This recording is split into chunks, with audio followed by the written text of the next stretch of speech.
You're watching Beyond the Headlines. I'm Tamanna. There is a bidding war going on right now that is one of the biggest stories in international sports. It's a war for the eyeballs and the mind space of billions of Indians. The auction is for who will broadcast the Indian Premier League between 2023 and 2027. Major conglomerates are vying for the opportunity to beam India's biggest cricket spectacle, and the amounts are just astronomical. So far, and this is just day 2, each IPL match that will be played in the next 5 years has over 107 crore rupees riding on it, and this figure is likely to go higher. So here's the news today. As per reports, Disney Star Sports has paid 23,575 crore rupees for the TV rights of IPL, whereas Viacom 18 has spent about 20,500 crore rupees for digital rights for India. What has been fixed today or determined today is Package A, that is what Disney has bagged, which is TV rights, while Viacom 18 has got Package B, which is digital rights for India. So there are 4 slots that the BCCI has divided the auction into this year. Now, Package C is the exciting one, which will take place tomorrow and continue tomorrow. This is digital rights for 18 matches. That includes the opening and closing matches, the weekends, and certain double headers, essentially all the exciting ones. Package D, meanwhile, is for TV and digital rights globally apart from India. So this is why we are seeing crores and crores being bid on this. So what do all of these crores and crores mean? They need to be put into context. Now, in 2017, then Star India got the rights to broadcast the matches for about 54-55 crore rupees per match approximately. This was for TV and for online, so like you see it on Hotstar, etc. Now, just with day 2, the bids per match are going up to 107.5 crore rupees and will only increase further when you bring C and D packages into play.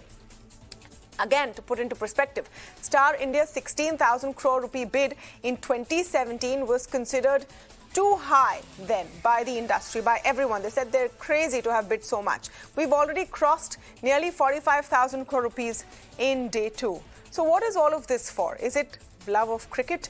Is it to make BCCI richer than it already is? No, it's for you, for viewership, of course.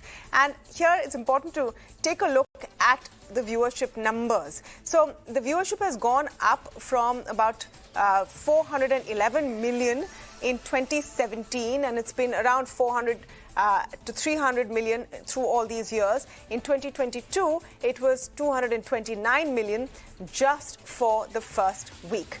Now compare this to other leagues, and I'm talking about per price matches. The NFL has gone for 133 crores per match. The IPL so far is at 107.5 crores, so it's the second highest. The MLB, for example, is at about 86 crores. The EPL, so IPL now costs more than EPL. It's about 85.8 crores. The NBA is far behind at 15.6 crore rupees per match. This is just giving you a perspective of how much money is now riding on this game. To speak more on this and how IPL has really become such a phenomena, I'm joined by Charu Sharma, sports commentator, and K Shriniwas Rao, senior cricket editor, Times of India. Welcome to both of you, and great to have you on Beyond the Headline. Charu, let me just get your sense first of these mind-boggling numbers that we're seeing. Of course, the business question on how they'll make this money back, etc., but it just reflects the power of the Indian viewer and the craziness of the Indian cricket fan, isn't it?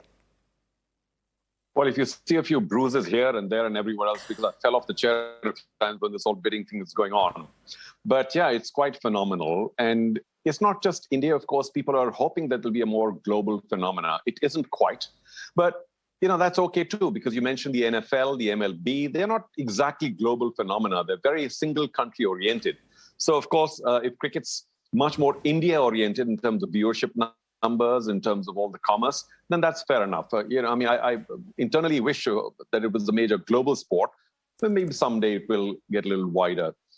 The numbers are mind-boggling. Every time that the IPL rights have been taken by one company, the other companies who have fallen behind in terms of lower bids always claim that these numbers make absolutely no sense.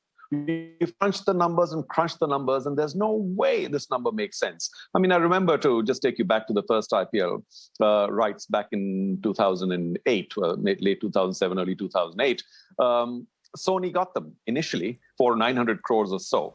And I think if I remember correctly, the Star bid, as was advertised, was as much as 750. And the Star executives were saying, no way anything makes sense after 750. But Sony paid 900. As you well know, it's very well documented. The same thing went up to 1800. It was doubled because of certain situations that were created, and Sony eventually actually agreed for 1800 the very next year. And of course, then we talk about 16,000. That was, and now it started at 32,000. My personal viewpoint is that already the resources are stretched. The size of the pie is not likely to go up as much as the rights fee has gone up. So if you've gone up to 32, that's double. Now you're going up to virtually 48. That's triple. And how are you going to make that sort of revenue just boggles the mind? Because, as I say again, the size of the pie on an annual basis may go up 10% or so. Now, how much revenue are you going to suck out of the Indian advertising system or the subscription system to be able to make that kind of money? The mind boggles, Tamanna, is all I can say. But you know, this is exactly what everyone said in the 2017 bids. They said, how will Star India make the money? And frankly, they hit with 2 years of pandemic, when the whole economy was hit and we don't know if there was advertising money there. K Shriniwas Rao doesn't look bothered at all with that question. You think, KSR, everyone's going to make the money? You don't look worried at all. Okay. First of all, hi, everyone. Hi, Charu. So here's the thing.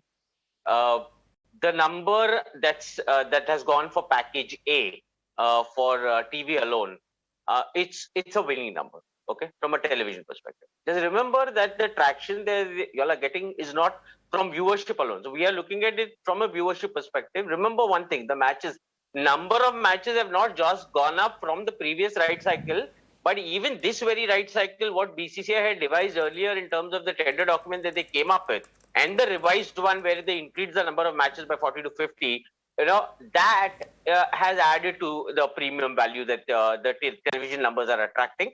That's number one. Number two, you look at the Star's bottom line.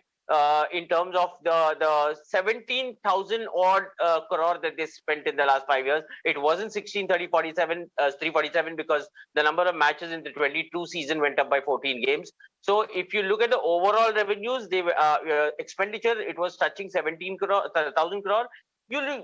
I'm nobody to say this, but someday this will come out, and I would love to see what Star's balance sheet is for the last 5 years. And I'd be very surprised if they have not hit the number of 21,000 plus pre-EBITDA, I'm saying. And, you know, and that's where I'm coming from. The scale and the number of matches that have gone up, you know, this is a winning number for TV. That's number one. Number two, digital, everybody's saying that it's been overpaid. Let me, you know, present a very small picture here. People are looking at digital, the price having gone up from what it was in the previous circle where, you know, what is the determining factor here? Facebook putting 3,900 crores in 2017, that is a determining factor. And today it has come up to 20,500 crore and possibly go up to, you know, the next whatever. So now, don't look at it only from the 5-year cycle in which Star invested. Look at Star's investment and what they have done on the digital front from 2012, 13, 14 onwards when they step foot in India. Because the making of Hotstar began then. So basically, people came on to watch other stuff on the platform because they had IPL. Simply put. So, Tamanna, it's a very simple case here. What was Star trying to retain the numbers for Hotstar, right? For where 46 million is the number. Now, you look at the kind of platform that Star is trying to retain the numbers for. Viacom is trying to create that platform, and unless it garners eyeballs on this, you know, for themselves, this is customers acquisition at play. This is not about cricket.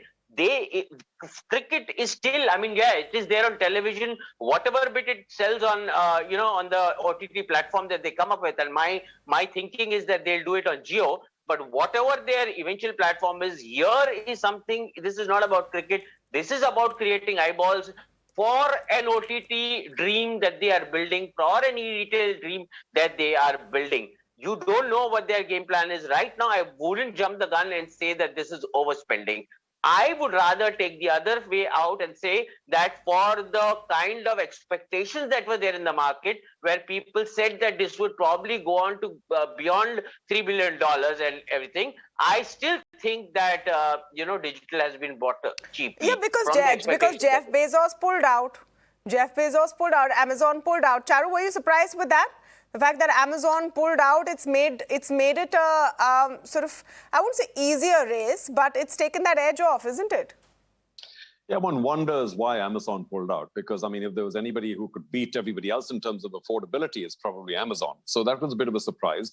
Maybe they did the numbers again. Remember what I said earlier on, that those who sort of are not a part of the race or lose the race always claim the numbers don't make any sense at all. If they did make any sense, if there was this kind of investment-oriented approach, as Srinivas is perhaps rightly saying, that, let's invest in the IPL to be able to get the eyeballs for all the rest of our platforms. We get an OTT or get a telecom platform going for Jio, whoever else.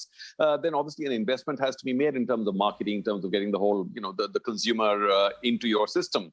And the IPL is a great driver, no doubt about it. But if Jio or Reliance or whichever entity, you said TV18, whichever one is now after the digital rights, surely Amazon, with all their global brains and thinking and their fund and their treasury, could have gone along the same lines, because ultimately it's a big consumer platform. I wonder why they backed out. But I suppose for the Indian business, for an Indian business house, or for those focused in India and Asia, it makes just that little more sense, because Amazon is truly global. And they may have said, we'll find other games to play in other territories and get our consumers that way. Charu, tell me from the viewer point of view, because already there was chatter this time around. There were just too many matches. There was fatigue. People were getting a bit bored. There were 10 teams. I mean, I know this is blasphemous to cricket lovers, so pardon me. but the viewership numbers did drop a bit. So can you go on and on with this, is my question.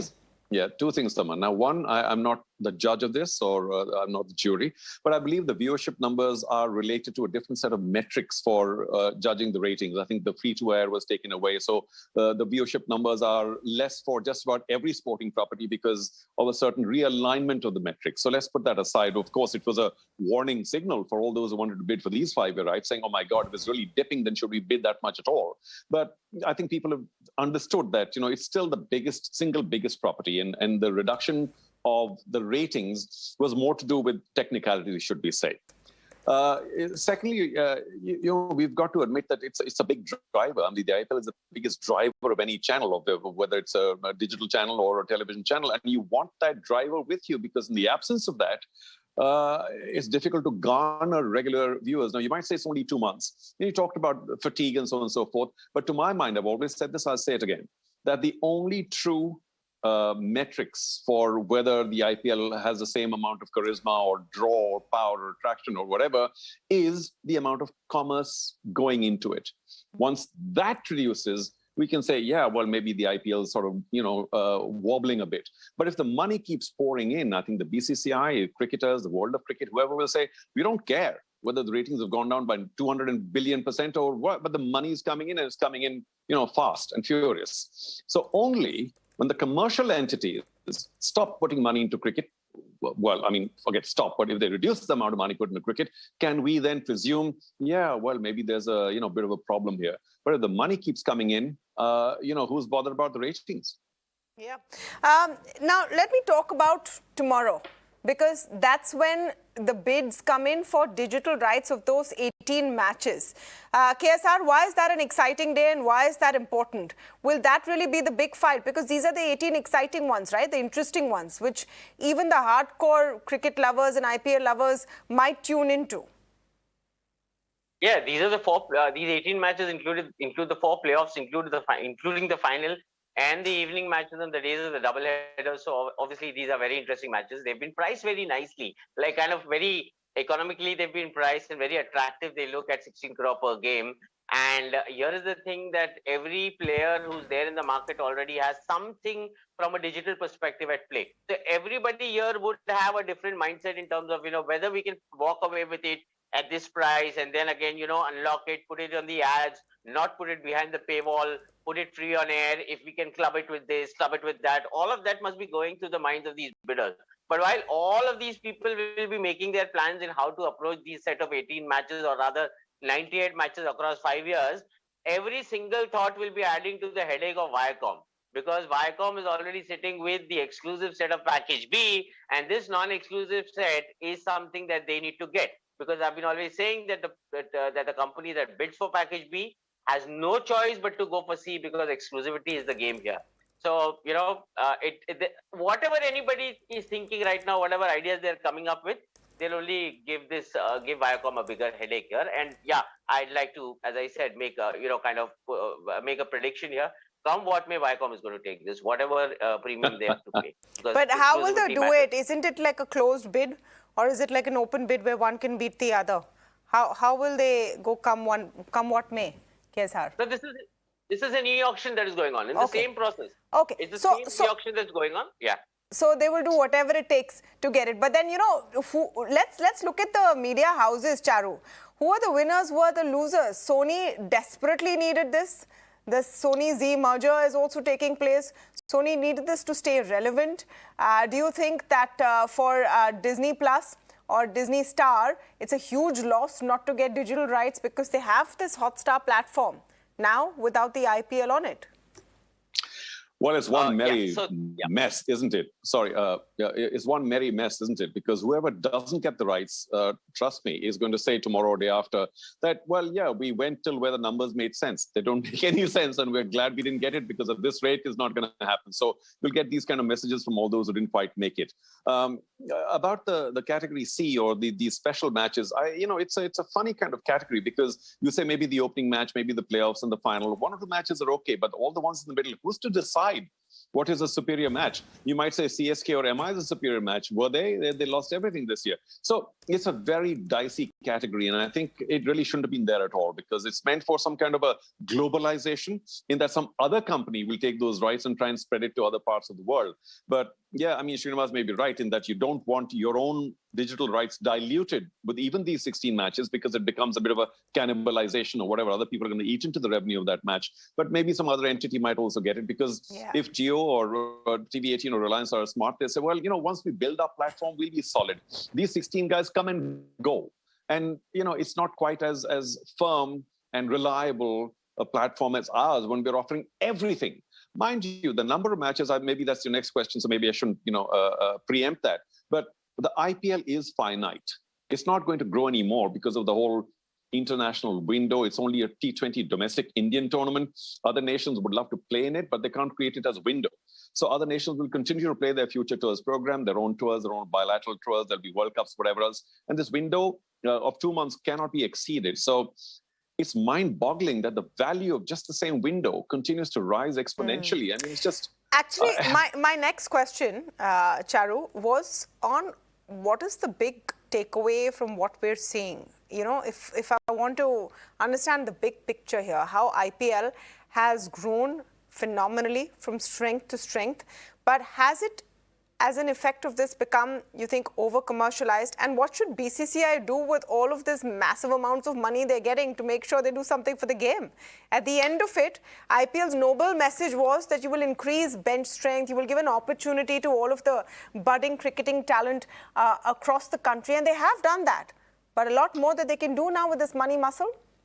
Absolutely, and they will. I believe there's been another announcement by Mr. Shah, the Secretary of the Board, doubling all sorts of payouts to the players who don't play the IPL. So all that is good news. There'll be so much more expenditure on cricket, whether it's grounds or other associations or in terms of retirement plans or medical plans for cricketers. So it will be used well. We know that, in all likelihood. But just to go back to your question about what will the other channels do, I think there's so much more other global cricket, which is equally interesting, including, of course, all the World Cups and things. So the company that doesn't get the IPL rights will definitely spend a fair deal of money on getting all the rest of the rights, because the company that does get the IPL rights is not likely to have too much money left now to go after all the rest of the rights. And instead of showing 2 months of cricket, very relevant to India particularly, remember in Australia it's too late, so nobody watches it. In England, a lot of the other parts of the world are watching the IPL in a bare minimum sense. I mean, no disrespect, but because of timings or whatever else.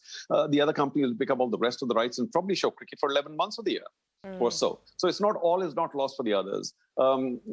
Your other question about what will it do with all the money? I think there are plenty of other areas where the cricket board is doing a really good job in terms of spending money. All the rest of the associations, cricket is being built up in every corner of the country. It will be well spent, and frankly, of course, a lot of this will go to the players, because I have no doubt that the player purse will now increase as well. So many more cricketers will make a very decent living in the years to come. And why not? Is after all, they make the game. Yep. Your response to that, Mr. Rao, big picture for Indian cricket, Does it really uplift the game? Does it give more opportunity? What's the good that comes out of it? Apart from, BCCI's coffers filling up and then these channels now scrambling to make up the money that they have invested. Tamanna, there is so much to do here for the cricket board. This is a windfall.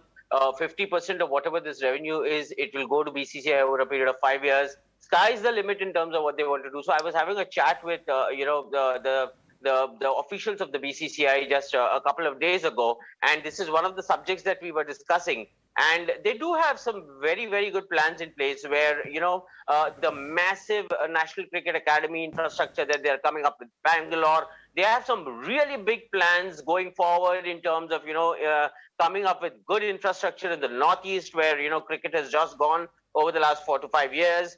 Then apart from that, zonally, infrastructure has been pending for the longest time. Of course, we have great grounds across the stadium, across the country, but,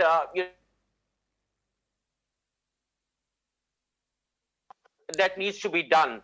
There's a lot that needs to be done from an infrastructure perspective. That's one. Number two, the domestic first-class circuit in the country. Not just those who are playing it and in terms of the salaries that they get, but in terms of those who have retired and or those who are not even there around anymore and their families. Remember one thing, that anybody who plays first-class cricket is actually giving up the primary earning years, those years of his or her life when they can actually go on to make a great professional career. So if they're putting it to the game, then BCCI needs to really respect that. So there are lots to do. Yep. Just to add hopefully a little largesse for other games as well, other Indian sports as well. Well, that's where I want to come in. Sorry, just very quickly. I know you may be very soon running out of time. We're walking a very fine line here.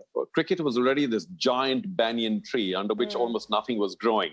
Now, the 2 or 3 little green shoots that have come up for other sports, 2 things can happen. One, that because all this money is going to get sucked out of the revenue system of India, trying to, get the money back for everything that the channels who've got the rights will want in terms of all the revenue creation, they could suck out a very large section of this pie, which is not going to grow too much. Alternatively, and that, of course, is almost like a continuing death knell for all the rest of the sports in India. Alternatively, though, it could well mean that a lot of companies are getting outpriced here, saying, well, we can't really afford to advertise in the IPL or be connected to it because it's just so expensive now. And hopefully, they will say, well, why don't we take up some other sport and try and make more of it? So it could go either way. I don't know which side the penny will fall. I mean no disrespect to cricket because we all love it. And I'm very often, I'm obviously very closely associated with it. But if the penny does fall on the other side, and a lot of other sports get benefits because a very large number of advertisers or corporate entities say, well, we're outpriced, let's go seek some other sport and try and make a big meal of it. It might actually do some wonders for other Indian sports. We'll see which side people have to start watching it in as large numbers. Because remember, it's an investment. Yeah, the fight is for you. The product here is you, your attention. So that's what is being bid for at the end of the day. Anyway, fascinating story with all of those massive amounts of money being poured into it. Thank you so much, K Shriniwas Rao, Charu Sharma. Pleasure to have you on the show this evening. Well, let's turn our attention